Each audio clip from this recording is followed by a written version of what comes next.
Is this one of your houses that you're flipping? What's going on?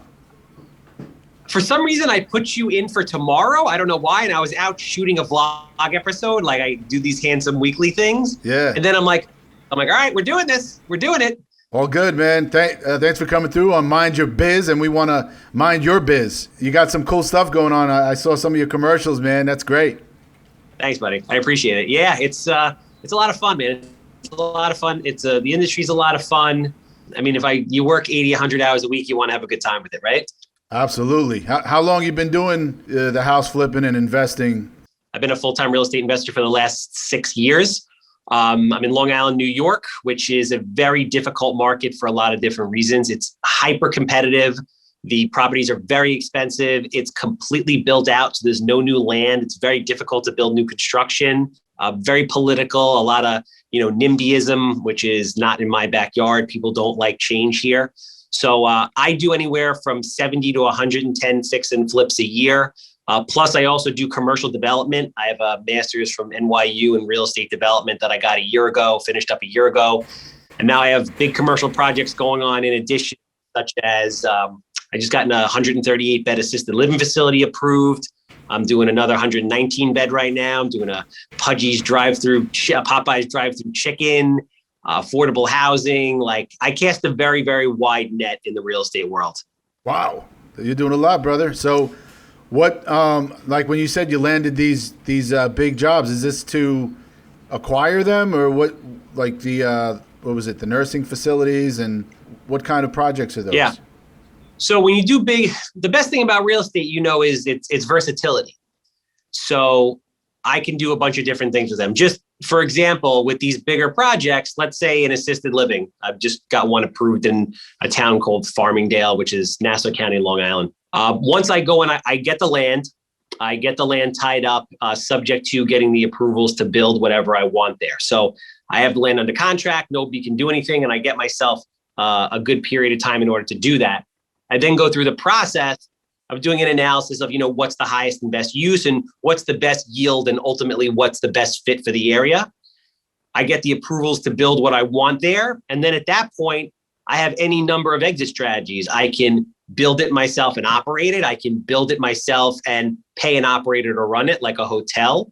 I can do a ground lease where I can lease the dirt to a company for 99 years who's going to come in and build an assisted living facility that I essentially own and run it. I could just outright sell the deal. I could JV with somebody and use the equity that I created as a result of getting the approvals, because I have it under contract at X. And once I get the approvals, it immediately jumps to Y. No, that's great, man. You're making a lot of options for yourself. And I know you're working hard because I know that market over there. You said Farmingdale, that brought back a mini nightmare for me. I was supposed to get a Starbucks over there by the train station. They made a nice, development of what were they, like condos, and which you talk about the rental buildings they just built south of the train station? Yeah, I was supposed to be a part of the Did they put a Starbucks there in the base of the building or no? Yes, there is a Starbucks. Yeah, that was I was in that deal till somebody, the guy that. Well, I don't want to talk too much about it, but it was a nightmare because I was ready to take that to make that Starbucks happen, and once you get one Starbucks, they actually give you other opportunities. So it's kind of like a war story for me. But anyway, yeah, man, I know that market is very hard. So for you to to do as much business as you're doing is I know you're working hard, man. Yeah, man. I mean, listen, there's a lot of sacrifice that comes with it. Like I'm 41 years old. I work a lot. I'm not married. I don't have kids. Like it's my life at this point.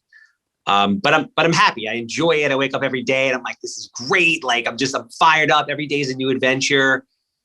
It's being a business person is like the professional sport that never ends. You could play it until you die. That's right. Right. Right. It's true. And it's such a rush all the time, just like in sports. It's exhilarating. You got a good deal. You get some bad deals. You get challenges. It really is like sports. It's a good comparison because you're constantly on edge. You constantly got to think of strategies if you want to be successful anyway, right? Yeah, and the industry is also constantly evolving.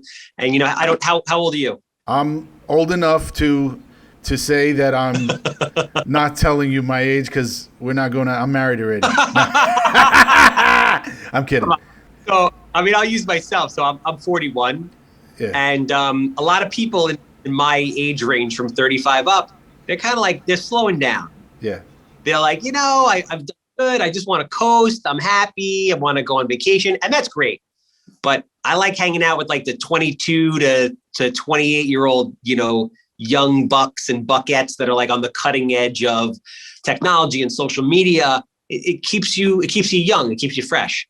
It does. So I'm curious, and you don't have to tell us your secret sauce, but how do you either get all of these opportunities? How did you develop that rapport? Because in the market you're talking about at Long Island, it is difficult to find properties, let alone, get some great deals out of them. So what has been, besides obviously your marketing, you have commercials on TV. That's a great strategy. What are some of the keys to your success throughout the years? I think the biggest key to my success is and I was thinking about this recently because my ultimate goal is to have a private equity fund. But before I leave the game and go into private equity, I want to do 200 deals in 1 year in the hardest market, I think, in the country. Wow. And that for me, that will prove to me in my mind that I did it better than most people, if not anybody, right? So in order to do that kind of volume, you have to do everything.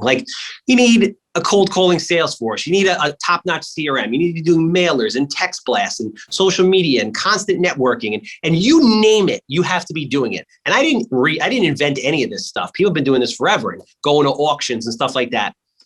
What I will say is I built my business, and I think that this is the best way to build a business. It's the cheapest, yet the most time-consuming. You have to be a good person and actually give a shit about people. If you don't care about people, this isn't going to work. If you build the network properly and focus on making other people money and sharing and making sure that everybody has a good time in the process of working with you, you will develop a residual network of people that will bring you deals that literally cost you nothing forever. And that is the secret. And all the other marketing kind of plays into that brand recognition. But if I want to quantify where the overwhelming majority of my deals come, it's definitely via relationship that I've established over the last 6 years. That's great. And that's a good point that a lot of budding entrepreneurs don't realize. You got to put the time in. You have to talk to people. You can't just email and text, and that's a part of it. But you really have to build that connection. And like you said, people will call you and find deals for you. So you have many extensions of yourself once you put yourself out in the world and people know you're a good person and know that you actually care about what they're saying too, and you're referring business back. And I'm sure you're doing all of that because that's a part of building good reputation, is reciprocating and giving your time to people. 100%. I have a text platform where I answer investor questions all the time. I'm constantly putting out information like you and educating the public for no other reason than I feel it's the right thing to do for the ecosystem. And the cool thing that I've noticed recently on Long Island in my market in the past 3 months is we're all starting to come together as a group of people to help one another. And because of that, the people that are on board with that are doing a lot more business. So instead of operating with a scarcity mentality and trying to keep everything close to the vest, just, that's the old school way of doing things, they're helping, they're sharing ideas. And as a result, everybody's doing more business. No, that's a beautiful thing. It's kind of breaking out of the old school model. And that's what you're doing as a younger investor. You're kind of bringing this new sense of camaraderie and bringing younger people to the table. And you're exposing yourself, not hiding your ideas and hiding your wisdom. And that's great. And it's working for you. So, I commend you on that. Thank you, man. Yeah, it's super important. At the end of the day, money's great, but at what point, how much is enough? And then what's your legacy and what kind of impact did you have on the world and people around you? It's great to get DMs and things from people saying, yo, I did my first deal because I've been watching your podcast, or I was working in Amazon. I listened to every one of your videos and now I got my real estate license and I'm selling deals and I made $100,000 last year. bro, that's better than any deal. That's beautiful. So you do have some kind of online training that you offer young entrepreneurs and any entrepreneur? No, not at all. I put out free educational content on all of my platforms all the time just to do it. And that's the stuff people are watching. Like I have a podcast similar to you. People listen to it. I do put out all kinds of YouTube videos, just post on my Instagram, and it's just free content. And it helps a lot of people, which is great. And a byproduct of that, it builds brand recognition in my market, and it ends up bringing me a lot of deals and enables me to build relationships. Podcasts like this, I tell everybody, I put videos out in my market and I say, listen, everybody needs to start a podcast. And if you need your first guest, I'll be your first guest. And the great thing about podcasts is, it builds such crazy relationships in such a short period of time. Like I had a guy on a podcast 3 weeks ago. And he said he started a podcast because I said, you should go start a podcast. Brings me on his podcast. Never met him before. He said, we're here because of you. Thank you. I brought him on my podcast the following week. We've done 2 deals together in the last month. Wow. That's beautiful. Game changer. That's amazing. Game changer. No, that's great. You put yourself out there, and good things can happen if you're a good, you're a good business person, and it's clearly happening. Tell some of our younger audience that are trying to get in the game, that may not have the money to make their first deal. So what are some of the more obvious tips? Like how do they get in the game when they don't start off rich, they don't have money like that? What do you tell them?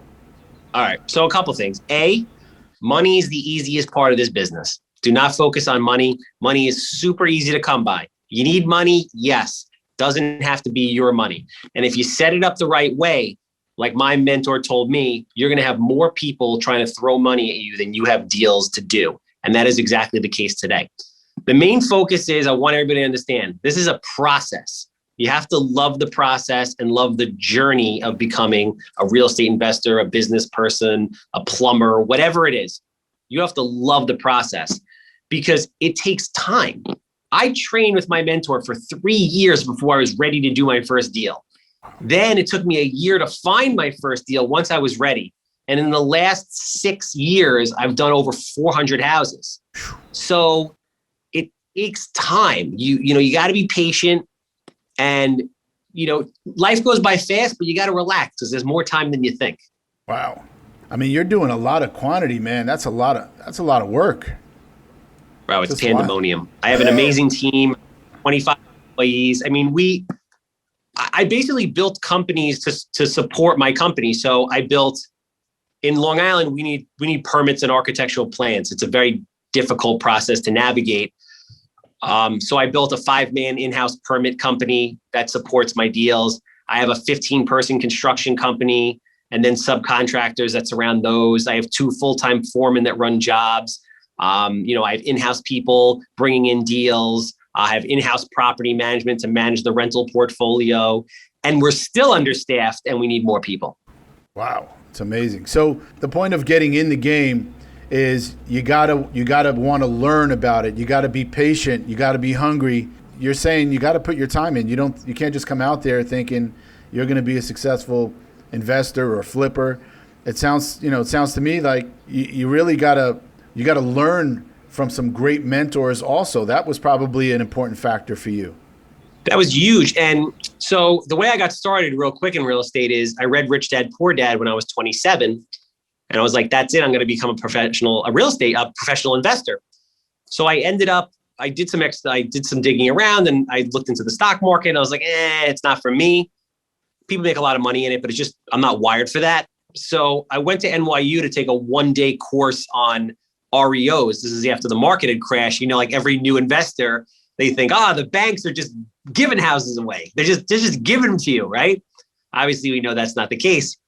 But they told me, they said, you should go and join the local RIAs. So RIA stands for Real Estate Investment Association. I joined the local one in Levittown, New York. And that's where I met my mentor. And again, I spent 3 years with him. The foundational training that you receive, if you do it the right way, will set you up forever. And it's got to be something that you love so much that even when it's so hard, even when the shit is hitting the fan in the worst possible way, you'd rather not be anywhere else than what you're doing.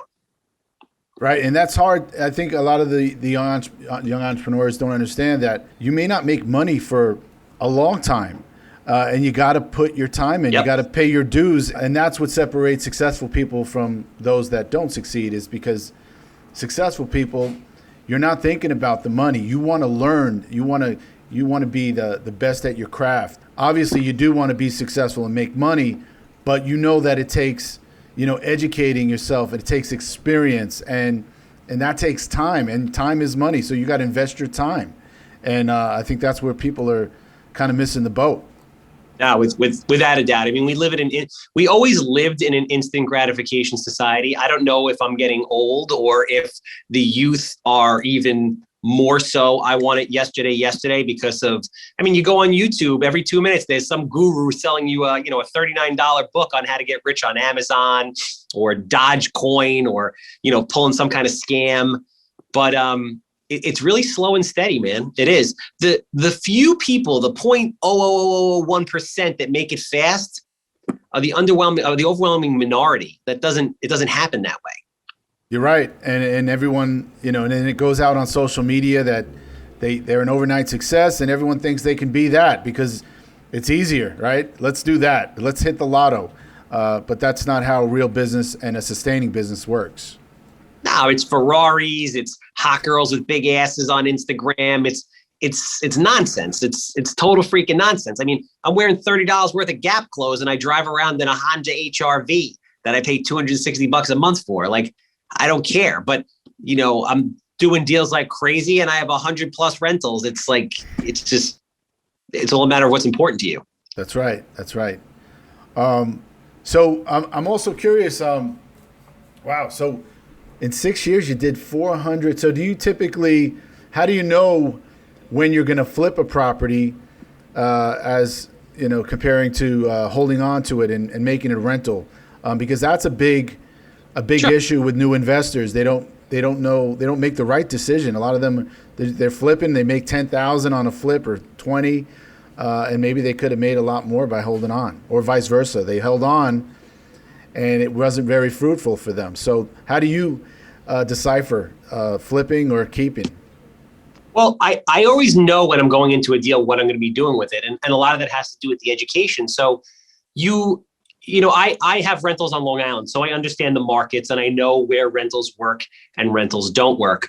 So, typically in my market, I do a lot of Section 8 CDC program-based rentals. You need a low acquisition price and you need lower taxes. The taxes on Long Island are very, very, very high because otherwise the numbers just don't jive. So the simple answer is you have to know what the rental equation is. You have to know that you have to understand what the market rents are, and then you have to factor in all the costs associated, which are vacancy rate, CapEx, management, maintenance. And even if you say like, oh, it's never vacant, or even if you say, oh, it's a renovated property, it doesn't need any work, or it has a tenant in it, whatever it is, the bank on your refinance or your initial funding is going to factor in for these things.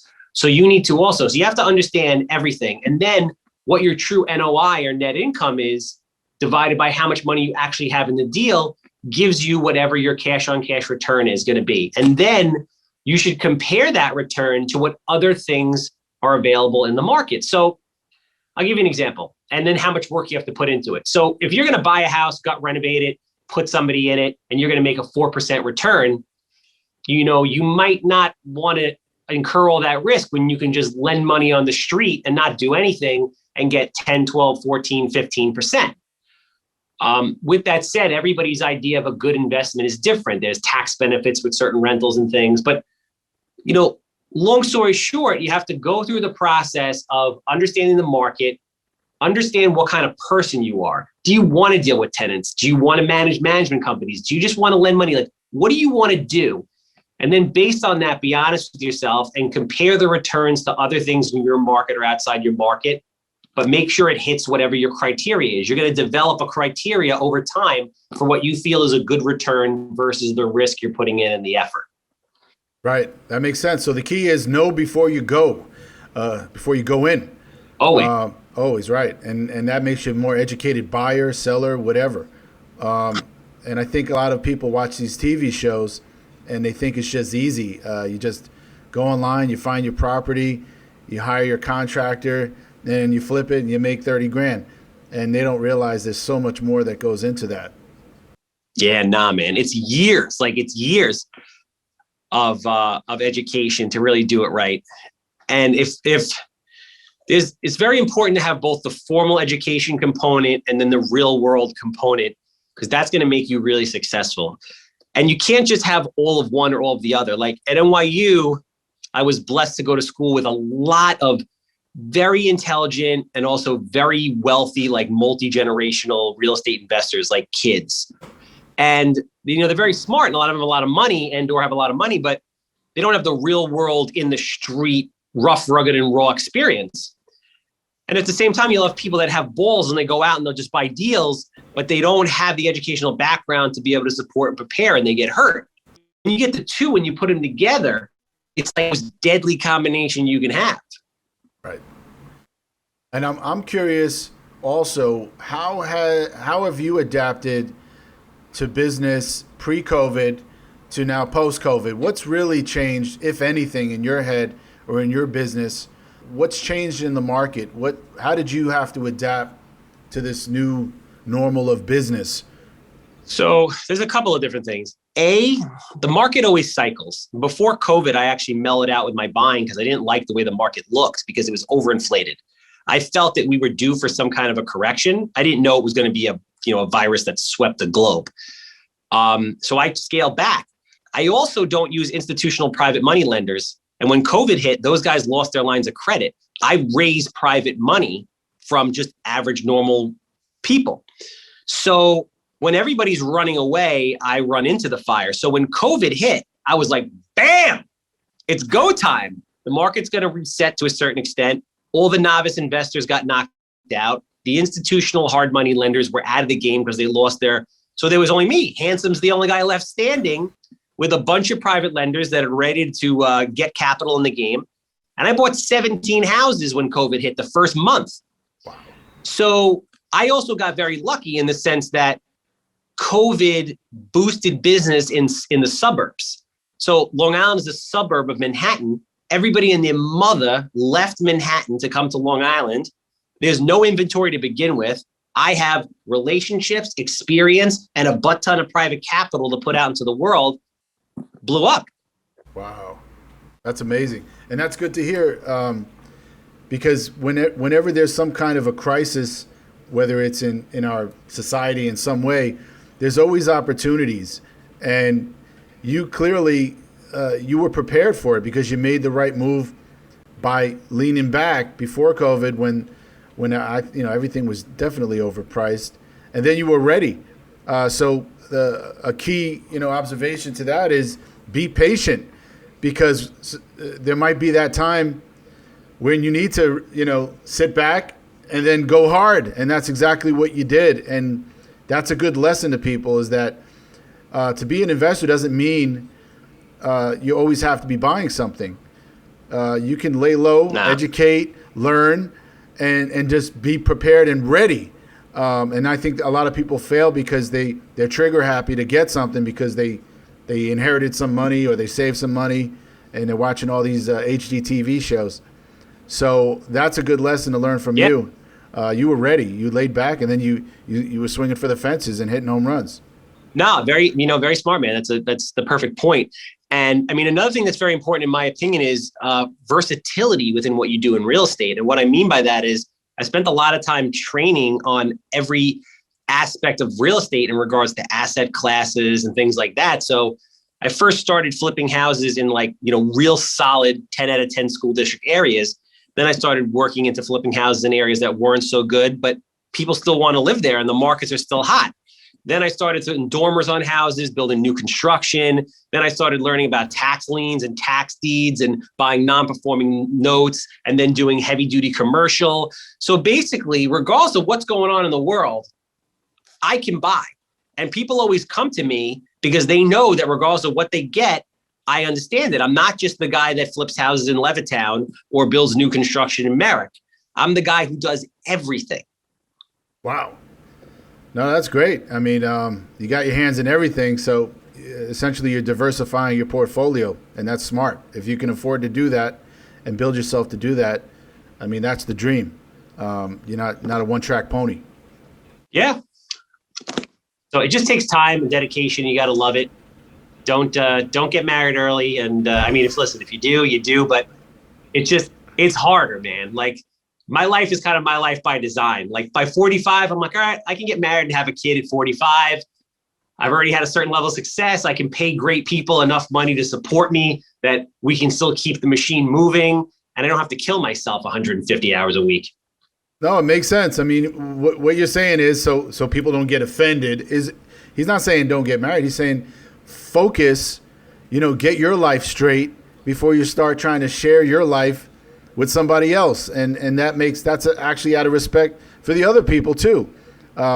Because you're establishing a great foundation for whoever comes into your life, whether it be a partner or a kid, whoever. So I'm with you. Dedicate yourself to whatever passion and whatever business, and kind of have your fun and kick back later. Yeah, I mean, the long and short of it is just put yourself in the best position to be successful at whatever it is that you want to be successful at whatever level you want. And there's no right or wrong answer. That could be making 30 grand a year, 50 grand, 30 million. It doesn't matter, but you got to put yourself in the best position to succeed at what you want to be good at. That's great advice. Just a couple of more specifics, because I asked, people in real estate investment all over the country. What is a typical cap rate out in your market? The average, I would say. I know it's all over the place, but what is the average cap rate that people, investors, are getting in the rental markets out there? For multifamily? Yeah. So, I mean, you'll see multifamily, depending on if it's, anywhere from, class A to class D, going anywhere from as low as 4% to 7%, depending on the condition and the type of property. But the market that I'm in right now is so starved for rentals and so starved for housing that obviously that really compresses the cap rates. So, you get the bigger developers that are building, 50, 100, 200, 300, 400 unit class A buildings. They're selling and refinancing those things out at somewhere between 4 to 5 cap. If you're in New York City, I mean, pre-COVID, there were guys that were buying buildings off appreciation, 1 caps, 2 caps. I mean, literally off of future appreciation. It was crazy market. That is crazy. Wow. And what to our audience, what would you consider to be a decent flip on a standard one family, fix it up a little bit and flip? What is the kind of profit range that an investor should be looking at or be content with? That's the only thing I really don't talk about publicly ever, or just in general. I don't talk about actual dollar amounts. I just feel like there's no benefit to it. But True. The one thing I will encourage investors to do, you're going to actually flip houses and buy them. We're not talking about flipping paper here. You don't want to work off of slim margins, because if something goes bad, inevitably it's going to. I can tell you, I live it every day. You're going to get crushed. So you have to be able to have enough money in the budget to have a healthy profit margin, whatever that is to you, and have what I refer to as oh shit money in case something goes bad. Because stuff does. At the end of the day, you don't want to do this just to have the experience. I hear a lot of investors I just want to do it to flip a house. I don't need to make any money. Yes, you need to make money, because you could lose 50 grand if you don't know what you're doing. So get an education, focus your efforts on marketing to get the right deals that gives you the right spread to make money. Oh, that's great advice. And can you tell everybody your handle or where you want people to find you? Nice. No, I appreciate that, man. Thank you. And thank you for the opportunity. It was great to hook up with you. Yeah. I'm on every platform there is. The Handsome Homebuyer on Instagram, it's handsome_homebuyer. Charles Weinraub. TikTok, same thing, Handsome Homebuyer, Twitter, etc. You just put in the Handsome Homebuyer and I pop up everywhere. YouTube as well. So thank you, man. I really appreciate the time and the opportunity. No, thank you for coming, letting us mind your biz and going into your world. And who knows, we might do a deal together in the next 30 days too. Let's do a Starbucks, baby. Let's do it. Let's do it. I'm ready. We'll get on a call after this, and then we'll get back here in a month and tell the audience what we did. Thanks, brother. I appreciate you. Have a great day. All right. Stay well.